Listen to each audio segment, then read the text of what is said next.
रहते हैं। Actually school क्या होता है? स्कूल एक बच्चे का दूसरा घर होता है। जितना समय शायद वो पेरेंट्स के साथ नहीं बिताते हैं, उससे ज्यादा समय वो अपने टीचर्स के साथ बिताते हैं। और जो कुछ पेरेंट्स सिखाते हैं उतना तो ठीक है, लेकिन बहुत सारी चीजें वो अपने टीचर से सीख के आते हैं। तो अगर हमारे बच्चे आगे बढ़ रहे हैं तो हमें शुक्रगुजार होना चाहिए उन टीचर्स का जिन्होंने उनको आगे बढ़ने में, उनकी कमजोरियों में, उनकी शिकायतों में, उनकी कंप्लेंट्स में उनके साथ खड़े होने का फैसला किया और पूरे दिल से उनके साथ खड़े रहे। उसके साथ अब मैं आता हूं अपने प्रोग्राम्स पे। जो प्रोग्राम आज बच्चों ने टैलेंट शो जो भी प्रस्तुत किया या जो भी बात करी, तो शुरुआत करते हुए अगर मैं चलूं तो जो प्रोग्राम ऑर्केस्ट्रा का शुरुआत में इन्होंने रखा, वो एक्चुअली भाषा का कुछ नहीं है। भाषा केवल एक माध्यम है, आप दूसरे को किस तरह से अपनी बात पहुंचाते हो।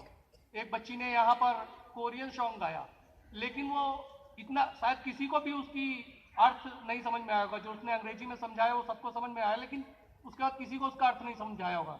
लेकिन उसकी जो लय थी, जो उसका कहने का तरीका था, जो था, वो आपके हृदय को छू गया।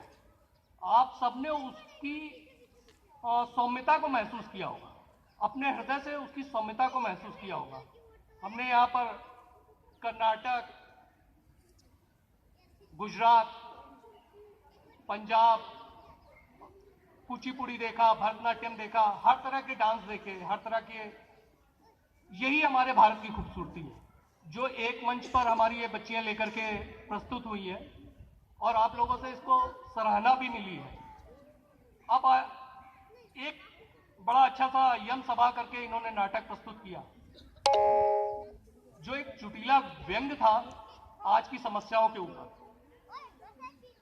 उसके साथ साथ अभी 3 बच्चियों ने वुमेन एम्पावरमेंट पे काफी बातें करी, लेकिन इतनी सारी बातें होने के बावजूद, इतनी जानकारी होने के बावजूद, इतनी सारी समस्याएं होने के बावजूद सुधार क्यों नहीं है? सुधार क्यों नहीं है? हम सब सारी समस्याओं को जानते हैं, हम इस देश के निवासी हैं, हम सब जानते हैं कि हमारे देश की ये समस्याएं हैं। ये सारी चीजें ये बच्चियां प्रस्तुत करती हैं। आप कहीं और जाएंगे, कोई नेता प्रस्तुत कर रहा होगा, कहीं कोई अभिनेता अपनी फिल्मों में प्रस्तुत कर रहा होगा। सभी लोग इस तरह की समस्याओं को उठाते रहते हैं, अपने अपने तरीके से, अपने अपने ढंग से उठाते रहते हैं, लेकिन सुधार क्यों नहीं आता? अभी बात हुई कि कैंडल जलाने से कुछ नहीं होने वाला। सुधार क्यों नहीं हो रहा? क्योंकि हमें लगता है कि ये जिस तरह से सत्संग होता है, कि जब आदमी सत्संग में बैठा होता है तो राम राम राम राम कर रहा होता है, और जिस टाइम बाहर निकलता है वो सत्संग के बाहर, वो गुरु जी की सारी वाणी भूल जाता है। वो आत्मसात करना वो हम लोगों की प्रवृत्ति में कहीं दूर चला गया है। हमारी प्रवृत्ति क्या हो गई है? हमारी प्रवृत्ति, जैसा मोदी जी भी कहते हैं और हम भी मानते हैं कि हमारी प्रवृत्ति क्या हो गई है? मेरा घर, मेरा परिवार, मेरे बच्चे, मेरे माता पिता, इससे आगे हमारी दुनिया नहीं है। आज छोटी गाड़ी, कल बड़ी गाड़ी, उससे बड़ी गाड़ी जी। आज कैरियर में ये ग्रोथ, कल जीएम, उसके बाद CEO. That's all, this is our life. Is it our life? Really is it the life for which the God sent us? इसी के लिए हमें भगवान ने यहां पर भेजा है? कभी अपने आप से पूछ के देखिएगा। इन बच्चों को, आज ये सारे बच्चे यहां पर बात कर रहे हैं, सारे दहेज की बातें कर रहे हैं, समस्याओं की बातें कर रहे हैं, वुमेन एम्पावरमेंट की बातें कर रहे हैं, सारी इस तरह की बातें करते चले जा रहे हैं। लेकिन आप सभी लोगों ने तालियां बजाई, बड़े खुश होकर के तालियां बजाई हैं, लेकिन ये दहेज रुकेगा कैसे? कभी सोचा है? कभी सोचा है आपने ये दहेज रुकेगा कैसे? इन प्रोग्राम से सिर्फ मैसेज दिया जा सकता है, एग्जीक्यूशन नहीं हो सकता। ये प्रोग्राम केवल मैसेज देने का एक जरिया है, इससे एग्जीक्यूशन नहीं हो सकता। एग्जीक्यूशन करने के लिए किसको आगे आना होगा? एक नेता को, एक अभिनेता को, या इन स्कूल के बच्चों को? उसके लिए अगर एग्जीक्यूशन और इस तरह की प्रॉब्लम्स को रिजॉल्व करना है तो हमको अपने घर से चालू करना होगा।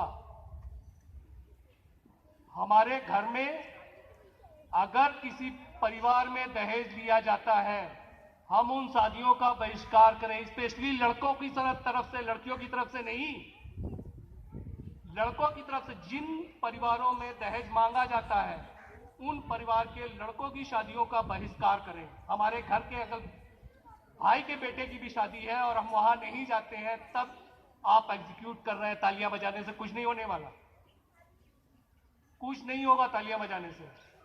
चाहे हम जमीन पे भिखारियों की बात करें या किसी की बात करें, हम बहुत खुश होते हैं, बहुत दयावान हो जाते हैं, तो राह चलते भिखारी को अपनी कार में से शीशा खोलते हैं और उसमें से 100 का नोट निकाल के उसको पकड़ा देते हैं।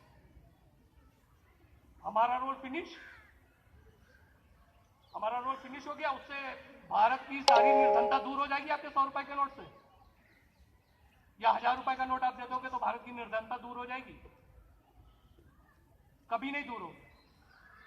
जब तक कि आप उन लोगों की समस्याओं को बिना समझे सिर्फ भीख के रूप में उनको पैसे देते रहेंगे, भिखारी और बढ़ते रहेंगे सड़कों पे। और क्योंकि ये रोजगार का एक अल्टरनेट जरिया हो गया है, शायद बहुत सारे अच्छे अच्छे लोगों से ज्यादा भिखारी कमाते हैं।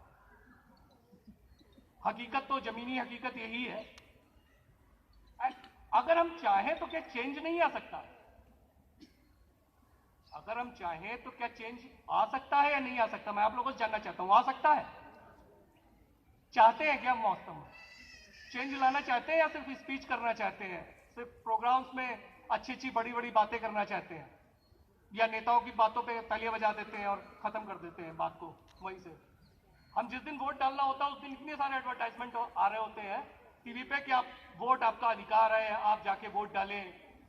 और हम अपने आप को सर्वश्रेष्ठ मानते हुए जो लोग वोट डाल के आते हैं, वो उंगली में सेल्फी एक कल्चर चल गया है।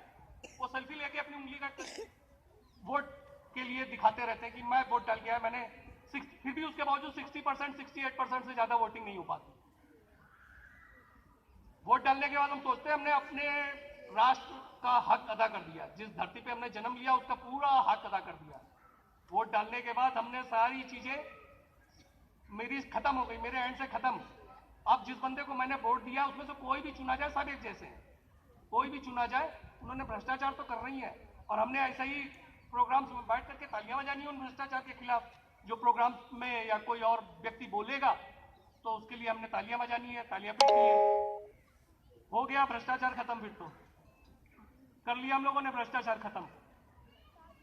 भ्रष्टाचार खत्म करने के लिए एक सड़क, मैं एक एग्जांपल देता हूं, आपके घर के आगे भी एक सड़क बनती है। उस सड़क पे जब वो बन रही होती है तो हम लोग मुंह बनाते हैं कि यार मेरे को निकलने से मुश्किल हो रही है, फिर भी किसी तरह से वो सड़क बन जाती है। 6 महीने बाद, साल भर बाद वो सड़क टूट चुकी होती है। फिर हमने क्या करना होता है? साले सब चोर है, सब चोर है। नेता ने पैसा खाया होगा, कंट्रैक्टर ने खाया होगा, मिनिस्टर ने खाया होगा, सबने खाया होगा। भाई पैसा किसके पैसे से सड़क बन रही है? वो हमारे ही तो टैक्स का पैसा है जो गवर्नमेंट यूज कर रही है, whether it is sale tax, income tax, anything, excise, anything, किसी भी रूप में वो गवर्नमेंट का पैसा कहां से आ रहा है? वो जनरेशन कहां से हो रही है? वो हमारे पैसे से है ना। क्या हम में से किसी भी 5 लोगों ने जाकर के, अकेले जाएंगे तो नेचुरली वो कॉन्ट्रैक्टर भगा देगा आपको। क्या हम में से किसी भी 5 लोगों ने जाकर के वहां पर खड़े होकर के उससे ये पूछा है कि भैया ये सैंपल दे दे, मैं टेस्ट कराता हूं लेबोरेटरी में, 100 रुपए का टेस्ट हो जाएगा, मैं ये देखना चाहता हूं कि तुमने जो मिक्सिंग का ऑर्डर आपको मिला था, जिस तरह से सड़क बनानी थी, वो तुमने सड़क बनाई है कि नहीं बनाई है, मैं ये देखना चाहता हूं। कितने लोगों को वो भगाएगा? नहीं भगाएगा किसी को। और जब उसको आपको जवाब देना पड़ेगा जिनका पैसा है, तो वो जो मीडिएटर है ना बीच के, उनको बाईपास करने लगेगा। उसको सही माल लगाना पड़ेगा, सही सड़क बनानी पड़ेगी। और जब वो सही सड़क बनाएगा तो वो किसी को कमीशन नहीं देगा, किसी नेता को कमीशन नहीं देगा, किसी अभियंता को कमीशन नहीं देगा। ऐसी छोटी छोटी बातें जो आए दिन होती रहती हैं। अभी दामिनी वाले केस था, सब लोगों ने करा, अभी 16 दिसंबर को फिर प्रॉब्लम हुई, सब लोगों ने जाकर के फिर से कुछ लोगों ने कैंडल मार्च निकाल दिया। अरे कैंडल जलाने से होगा क्या? जिस समय बच्चे तड़प रहे थे उस टाइम कौन था? था कोई उनको सहारा देने वाला? कोई भी नहीं था वहां पर। तो क्या हम इतने मतलब नीचे गिर गए हैं, हमारी सोच इतनी गिर गई है, इतना धन के पीछे भागने लगे हैं, इतना करियर ओरिएंटेशन हो गया है हमारा कि मानवता से हम बिल्कुल दूर होते चले जा रहे हैं, मशीनी मानव होते चले जा रहे हैं। रोबोट और हम में फर्क क्या है? ईश्वर ने हमें भेजा है, मानव जीवन दिया है, सब श्रेष्ठ माना जाता है, सारी योनियों में मानव योनि सर्वश्रेष्ठ मानी जाती है, तो इसीलिए कि हम भी पशुओं की भांति व्यवहार करें। मैं ये कुछ कड़वे शब्द बोल रहा हूं आपसे क्योंकि जरूरत है झंझोड़ने की। सोई हुई आत्माएं जो हमारे अंदर, सबके अंदर, हम सबके अंदर सो गई हैं आत्माएं, उनको झंझोड़ने की। यीशु ने भी जिस समय कुछ उन्नति की और लोगों की भलाई की बातें करी और अपना मत रखना चालू किया, लोगों ने उनको क्रूस पे टांग दिया, दर्द सहे उन्होंने, लेकिन लोगों की भलाई करते गए। भगत सिंह ने 15 साल की उम्र में अपना घर छोड़ दिया। उनके परिवार ने कितना कष्ट उठाया। आज भगत सिंह की जयंती होती है, सारे लोग, हम लोग ताली बजा भगत सिंह के नाम पे बहुत वो करते हैं, लेकिन हम में से कितने लोग चाहते हैं कि हमारे घर में भगत सिंह पैदा हो? चाहते तो सब है कि भगत सिंह इस देश में पैदा होने चाहिए, क्रांति होनी चाहिए, लेकिन हमारे घर में नहीं पैदा होना चाहिए, पड़ोसी के घर में पैदा हो, क्योंकि जो है सारा दर्द, सारा क्लेश, सारा सब कुछ पड़ोसी को झेलना पड़े। हम तो निश्चिंत रहेंगे जी, पीछे नारे लगा देंगे, वो आगे बढ़ेगा, मैं नारे लगा दूंगा। मैं क्यों नहीं आगे बढ़ूंगा? केवल शिक्षा का अर्थ ये कदापि नहीं है कि उसको सिर्फ आप धनार्जन के लिए यूज करें। शिक्षा का अर्थ ये कदापि नहीं है कि आप अपनी सोशल और जो नैतिक जिम्मेदारी आपकी है उससे आप अपने आप को मुंह मोड़ लें। देश प्रेम के नाम पे सिर्फ आप सेल्फी खिंचवा लें, कैंडल मार्च कर लें, किसी नेता की प्रेस कर दें और बड़ी बड़ी फेसबुक, ट्विटर अकाउंट पे अच्छे अच्छे लेख, 2-4 लोग लिखना जानते हैं तो वो लिख देते हैं। जमीन पे कितने लोग उतर सकते हैं? हम में से क्या 1 घंटे का टाइम भी हम लोग किसी गरीब बस्ती में जाके नहीं दे सकते हैं? इतने एजुकेटेड लोग हैं कि उनको पढ़ाया सके हम।